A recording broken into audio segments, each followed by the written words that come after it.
चलो देखो पिछले टर्म पे तुम कोरियोलिस फोर्स पढ़ के आए, ठीक है। अब एक बात ध्यान रखना, कोरियोलिस फोर्स में जितनी बातें बताई हैं वो तो तुम्हें एज इट इज याद रखनी है। इस पे कई सारे क्वेश्चंस पूछे जाते हैं कोरियोलिस फोर्स में, ठीक है। एक बात और ध्यान रखना, देखो तुम इनर्शियल फ्रेम और नॉन इनर्शियल फ्रेम देख रहे हो, तो पहले तो एक बात ध्यान रखना, हमारे जितने भी प्लैनेट्स होते हैं, ठीक है, हमारे पास जितने भी प्लैनेट्स होते हैं, अच्छा जिसमें हमारा अर्थ भी आता है, ये सब के सब नॉन इनर्शियल फ्रेम्स होते हैं। ये सब के सब नॉन इनर्शियल फ्रेम्स माने जाते हैं। अच्छा अब यहां पर हमारे पास आते हैं स्टार्स, ठीक है, जिसमें तुम्हारा सन भी आता है, सन भी तो एक स्टार है। जितने स्टार्स होंगे ये सब के सब इनर्शियल फ्रेम्स माने जाते हैं। ये हमारे पास होते हैं इनर्शियल फ्रेम्स, ठीक है। तो यहां पर एक बात ध्यान रखना कि हमारे पास जो प्लैनेट्स होंगे, all the planets are non inertial frames and all the stars are inertial frames. अब वही बात, ऐसा क्यों? देखो एक बात बताई थी तुम्हें कि हमारे पास जितने रोटेशनल फ्रेम्स होते हैं, देखो तो हमारे पास जितने रोटेशनल फ्रेम्स होते हैं वो सब के सब नॉन इनर्शियल होते हैं। तो एक बात जरा समझो, जरा अपने प्लैनेट्स के बारे में सोचो, अर्थ के बारे में सोचो। अर्थ सन के चारों तरफ तो घूमती है, लेकिन अपनी एक्सिस के चारों तरफ रोटेट भी तो करती है। सोचो, हमारी पृथ्वी अपने अक्ष के चारों तरफ घूर्णन गति भी तो करती है। मतलब हमारी जो पृथ्वी है वो कैसा फ्रेम हुई, वो हमारे पास एक रोटेशनल फ्रेम हुई, वो रोटेट कर रही, घूर्णन कर रही है, तो हमारे पास वो कैसा फ्रेम हुआ, नॉन इनर्शियल। अच्छा अर्थ ही नहीं, सारे प्लैनेट सोचो, सभी के सभी प्लैनेट अपने अक्ष के चारों तरफ घूमते भी तो हैं, तो वो कैसे फ्रेम हुए, रोटेशन, और हमेशा कैसे होते हैं, नॉन इनर्शियल। ध्यान रखना, इसमें क्वेश्चन पूछा आता है अर्थ किस तरह का फ्रेम है, 4 ऑप्शन दिए होंगे, तुम्हें टिक करना होगा, नॉन इनर्शियल फ्रेम है, ठीक है। पूछा जाता है कि स्टार्स किस तरह के फ्रेम है, तो यहाँ पे तुम्हें ध्यान रखना पड़ेगा जितने भी स्टार हैं, चाहे हमारा सन हो चाहे कोई भी स्टार हो, वो हमारे पास सभी इनर्शियल फ्रेम्स होते हैं। अब तुम्हें इतना तो पता चल चुका होगा, या इतना दिमाग चलना चाहिए कि अगर ये इनर्शियल फ्रेम्स हैं मतलब ये रोटेशन नहीं करते हैं, तभी तो इनर्शियल है। तो यहां पर ध्यान रखना, स्टार्स क्या करते हैं, स्टार्स, हर एक स्टार एक ब्लैक होल का चक्कर लगाता है, लेकिन स्टार अपनी एक्सिस के चारों तरफ नहीं घूमते, ठीक। तो ये कैसे हुए, हमारे पास इनर्शियल फ्रेम्स हुए। इतनी बात क्लियर है, ठीक है, याद रख पाओगे। सभी प्लैनेट क्या है, नॉन इनर्शियल फ्रेम्स, स्टार्स क्या हमारे पास, इनर्शियल फ्रेम्स, ठीक है। अब देखो जिसको इनर्शियल का मतलब नहीं पता, जरा समझना, इनर्शियल का हमारे पास सीधा मतलब जड़त्व से निकलता है, ठीक है। जड़त्व क्या होता है, हमारे पास इनर्शिया की प्रॉपर्टी होती है, सबसे पहली क्लास में बताया था कि हमारे पास जड़त्व और जड़त्व के नियम में क्या फर्क होता है, ठीक है। चलो आगे देखो, यहां से तुम्हारे फ्रेम ऑफ रेफरेंस के टॉपिक खत्म हो गए, ठीक है। अब ध्यान रखना, यहाँ पे यहां पर तुमने फ्रेम ऑफ रेफरेंस की अभी थ्योरी पढ़ी है, केवल थ्योरी पर बेस्ड तुम्हारे पास क्वेश्चन आएंगे, तुम उन्हें सॉल्व करने लायक हुए हो अगर कायदे से पढ़ोगे तब, ठीक है। अब फ्रेम ऑफ रेफरेंस पे बहुत सारे न्यूमेरिकल्स भी बनते हैं, ठीक है, तो उन न्यूमेरिकल्स की भी प्रैक्टिस करवाएंगे, ठीक है।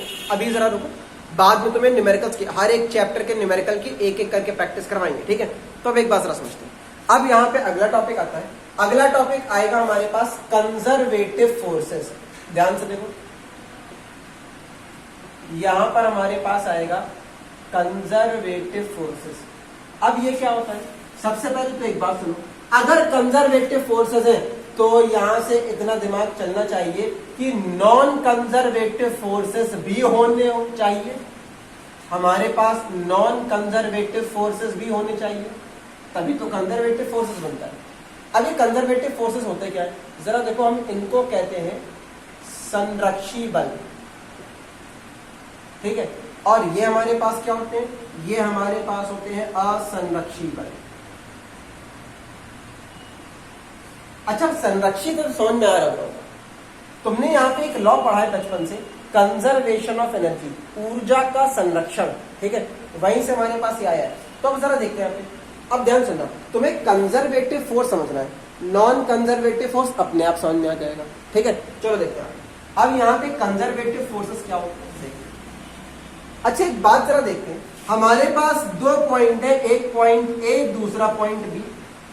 हमें एक काम करना है, हमें एक ऑब्जेक्ट को ए से बी लाना है।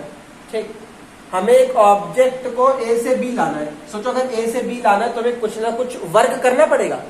इतनी बात समझ आ रही है? हमें कुछ ना कुछ वर्क करना पड़ेगा। वो वर्क कैसे होगा? हम फोर्स लगाएंगे तभी तो वर्क होगा। अब एक काम करा, हम एक ऑब्जेक्ट को ए से बी लेकर के आए इस रास्ते से, ये हमारा एक पाथ है C1। अच्छा, अब एक दूसरे ऑब्जेक्ट को हम लेकर के आए C2 पाथ से। ठीक है, या इसको तुम्हें चेंज करके बनाना तो कुछ चेंज कर लो। ये मान लो हमारे पास पाथ कुछ ऐसा हो गया, ऐसे आए, यहां पे गए, फिर यहां पर ऐसे आ गया। जरा सुनो क्या होता है। हम पहले ऑब्जेक्ट को इस वाले रास्ते से लेकर के आए, दूसरे वाले ऑब्जेक्ट को इस वाले रास्ते से लेकर के आए। अब ये समझना है, अगर इन दोनों केस में वर्क डन बराबर रहता है, मतलब यहां पर हमने कुछ कार्य करा और नीचे वाले रास्ते में कुछ कार्य करा, अगर ये दोनों वर्क बराबर आ जाते हैं तो उस समय जो फोर्स अप्लाई हो रहा था वो होता है कंजर्वेटिव फोर्स या फिर संरक्षी बल। अब जरा डेफिनेशन सुनो यहां पे, देखो पहले हिंदी में बताते हैं फिर जरा इंग्लिश में बताएंगे। ऐसे बल, ठीक है, ऐसे बल जिनके द्वारा किया गया कार्य वस्तु द्वारा तय रास्ते पर निर्भर नहीं करता, उन्हें संरक्षी बल कहते हैं। मतलब रास्ता चाहे जो ले लो, हमारे पास वर्क बराबर आना चाहिए हर बार। यहां पर अगर 10 जूल वर्क करा तो नीचे भी 10 जूल ही वर्क करना पड़ेगा, वो नहीं चेंज होगा हमारे पास। इतनी बात क्लियर है? तो यहां पर हमारे पास डेफिनेशन आती है, the forces work done by which does not depends upon the path followed by the object. Path चाहे जैसा हो कोई फर्क नहीं पड़ता, हमारे पास वर्क बराबर आएगा। इतनी बात क्लियर? यहां पर भी जितना, यहां पर अगर जितना वर्क आया तो नीचे भी उतना भी वर्क आएगा हमारे पास। इतनी बात क्लियर होगी? यहाँ पे समझ में आया सभी को? आगे बढ़े यहाँ पे। अब जरा देखते हैं, देखो यहाँ पे हमारे पास कुछ एग्जाम्पल होते हैं। देखो कंजर्वेटिव फोर्स के हमारे पास कुछ एग्जाम्पल होते हैं। सबसे पहला आता है हमारे पास मैग्नेटिक फोर्स। अरे एक मैग्नेट दूसरे मैग्नेट पे जो फोर्स लगाता है वही मैग्नेटिक फोर्स है। चुंबकीय बल है हमारे पास। चुंबकीय बल कैसा होता है हमारे पास? कंजर्वेटिव फोर्स होता है, एक संरक्षी बल होता है। अच्छा, यहीं पर हमारे पास आता है इलेक्ट्रिकल फोर्स। यहां पर हमारे पास आ जाता है electrical force. Electrical force is also a conservative force, ये भी हमारे पास एक संरक्षी बल होगा। ठीक है, और जरा सुनो आगे जरा देखते हैं। एक हमारे पास मैग्नेटिक फोर्स आया, इलेक्ट्रिकल फोर्स आया, और हमारे पास बहुत सारे ऐसे एग्जाम्पल होते हैं। एक आ जाएगा हमारे पास इलास्टिक फोर्स। इलास्टिक फोर्स क्या होता है?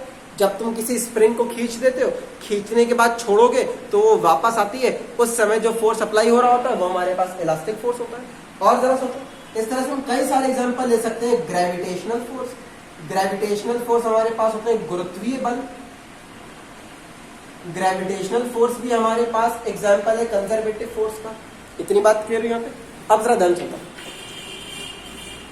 अब हम ये समझेंगे कैसे कि ये कंजर्वेटिव फोर्स है। चलो हमने तुम्हें डेफिनेशन बता दी, चलो तुमने डेफिनेशन याद कर ली। हमने इसका प्रोसेस बता दिया, तुमने वो भी याद कर लिया। हमने एग्जाम्पल बता दिए, तुम वो भी याद कर लोगे। लेकिन जरूरी बात यह है इसको समझना। कैसे समझो? देखो इलेक्ट्रिकल फोर्स तुमने बहुत पढ़ा होता है, इसी से जरा समझाते हैं। एक लेके समझा देंगे, बाकी सारे तुम्हें अपने आप समझ में आ जाएंगे। देखो दंश, अब एक गाड़ी हटा देते हैं, ये तुम इसमें बैठ के चले जाओगे। देखो दंश, अच्छा यहां पर हमारे पास एक चार्ज Q है या Q1 मान लो, ठीक है।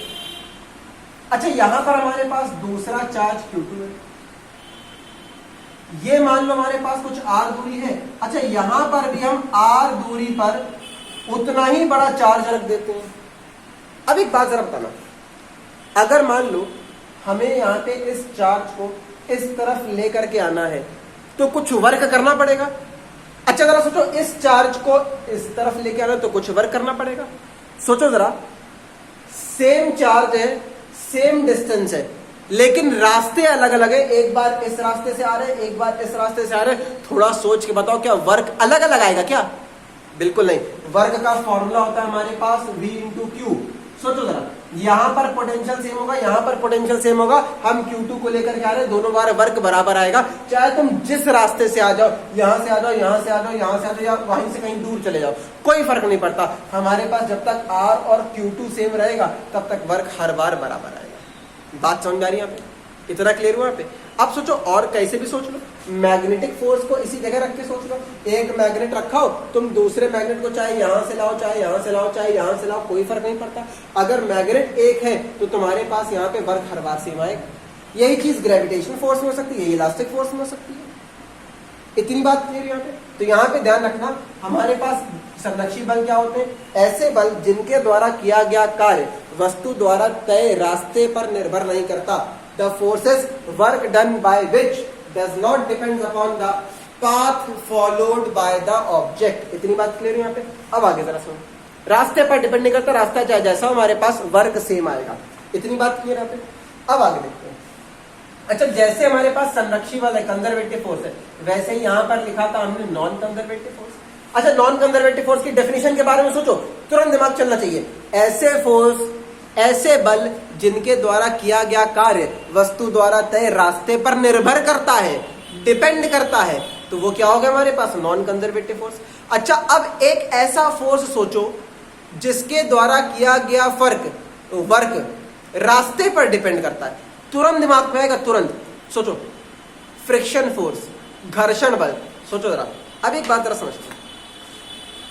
मान लो तुम्हारे रूम में फर्श पे एक बॉक्स रखा है, तुम्हें उस बॉक्स को धक्का देना है, तुम धक्का दोगे, कुछ वर्क होगा, ठीक है। अब एक बात सोचो, हमने उसी फर्श पे ग्रीस बिछा दिया, ठीक है, ऑयल की एक लेयर बिछा दी। अब सोचो, अब वही बॉक्स है, उस पर धक्का दो, क्या लगता है? वर्क पहले वाले जितना बराबर होगा कि अब कुछ अलग हो जाएगा? अब कुछ अलग हो जाएगा, मतलब रास्ता जैसा होगा वैसा वर्क होगा। अच्छा, जरा एक एग्जांपल और सोचो। मान लो तुम्हारे घर की फर्श तोड़ दी गई, वहां ईंटें पत्थर पड़े हुए, अब वहां एक बॉक्स है, तुमने उसे धक्का दिया, अब क्या उतना ही वर्क होगा? नहीं, अब बहुत कम वर्क हो जाएगा। बात समझ आ रही है यहाँ पे? मतलब ऐसे फोर्स जिनके द्वारा किया गया कार्य वस्तु द्वारा तय रास्ते पर निर्भर करता है, उन्हें हम असंरक्षी बल कहते हैं या फिर नॉन कंजर्वेटिव फोर्स कहते हैं। The forces work done by which totally depends upon the path followed by the object are called non conservative forces. इतनी बात समझे यहाँ पे? इसका एग्जाम्पल क्या होगा? बहुत बढ़िया एग्जाम्पल, फ्रिक्शन फोर्स। इतना समझे सभी को? आगे बढ़े, ठीक है। तुम लोगों के पास नोट्स है भी, अपने नोट्स जरूर बनाते रहना, कोई पीडीएफ के भरोसे ना बैठे रहना, नहीं तो एग्जाम में रो दोगे। एग्जाम में पीडीएफ से पढ़ नहीं पाओगे, ध्यान रखना इस बात को। हटा दें। अब देखो, ये तो तुम्हारे पास समझने वाली बात हो गई। अब जरा टेक्निकल बात करते हैं, ठीक है। कुछ यहाँ पे तुम्हारे सामने एक्सप्रेशन आएंगे, क्यों? क्योंकि एक्सप्रेशन बहुत ज्यादा जरूरी है तुम्हारे ऑब्जेक्टिव पेपर के लिए। अच्छा, हमने एक काम करा, ध्यान से देखो, एक पॉइंट P ले लिया, एक पॉइंट Q ले लिया, ठीक है। अब हमें P से Q तक जाना है। हमने यहाँ पे दो अलग अलग रास्ते देख लिए, एक रास्ता C1 हो गया, एक रास्ता C2 हो गया। ध्यान रखना, हम एक ऑब्जेक्ट को पहले C1 पाथ से लेकर के जा रहे हैं, फिर उसी ऑब्जेक्ट को C2 पाथ से लेकर के जा रहे हैं। अब यहां पर फोर्स कौन सा लग रहा है? फोर्स लग रहा है एक कंजर्वेटिव फोर्स, संरक्षी बल। अगर फोर्स यहाँ पे कंजर्वेटिव लग रहा है तो ऊपर जो वर्क होगा वही वर्क तो नीचे होगा। सोचो, ऊपर जो वर्क होगा वही वर्क तो नीचे होगा। क्यों? अगर कंजर्वेटिव फोर्स है तो वर्क का रास्ते पर कोई डिपेंडेंस नहीं होता, रास्ते का वर्क पर कोई प्रभाव नहीं पड़ता। रास्ता चाहे जैसा लो, हमारे पास वर्क सेम आएगा। तो यहाँ पर ऊपर जितना वर्क होगा नीचे भी उतना ही वर्क होगा। इतनी बात तो क्लियर है यहाँ पे। तो अब इसी चीज को यहाँ पे एक जरा फॉर्मूले में करके देखते हैं, ठीक है। चलो देखो ध्यान से।